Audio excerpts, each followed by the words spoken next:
दोन बैठका पार पडल्या सिडकोची खास करून याच्यावरती काही प्रस्ताव पाठवण्याचं ठरवलेलं आहे. शेतकरी काय म्हटले, तुम्ही त्याच्यावरती काय जिल्हा प्रशासन काय म्हणत आहे? मुळामध्ये जालन्यामध्ये सिडकोचं आम्ही स्वागतच केलेलं आहे, परंतु शेतकऱ्यांच्या जमिनीवर नांगर फिरवून नाही.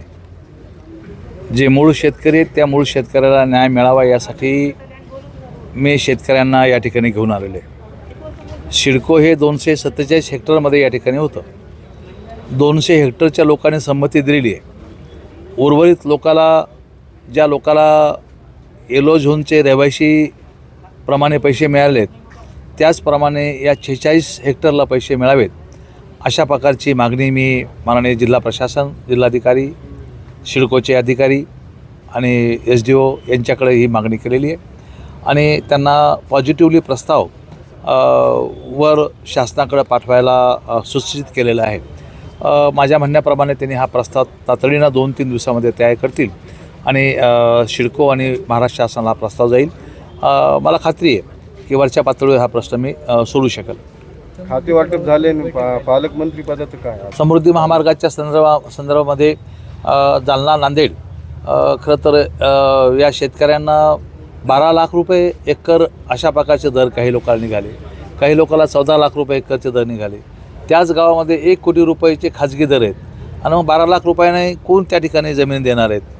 ही सत्य परिस्थिती शेतकऱ्यास माननीय जिल्हाधिकारीसमोर या ठिकाणी या ठिकाणी मी मांडली.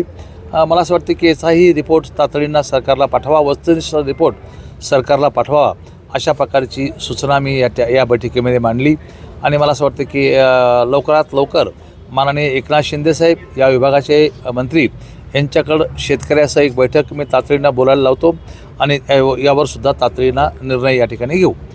मंत्रिमंडळ विस्ताराबद्दल आपण या ठिकाणी बोललो होतो. आता मंत्रिमंडळ विस्तार झाला, खाते वाटप झालं आणि माननीय मुख्यमंत्र्याचा तो अधिकार आहे, त्या अधिकाऱ्याने त्यांनी ते केलेलं आहे. पालकमंत्री महोदय तातडीनं नेमण्यात येतील. हा संपूर्णतः अधिकार माननीय मुख्यमंत्री महोदयाचा आहे. मला निश्चितपणे असं वाटेल की जालन्याचं पालकमंत्री शिवसेनेला दिलं पाहिजे. हा तर साहजिक भाग आहे, पण जे मुख्यमंत्री देतील तो आम्ही स्वीकार करू. शिवसेनेच्या काही पदाधिकाऱ्यांनी अतुल सावे यांच्या पालकमंत्री पदाला विरोध केला, त्याची मला कल्पना नाही. लोकशाही मराठी ऐका, पहा, जागरूक रहा.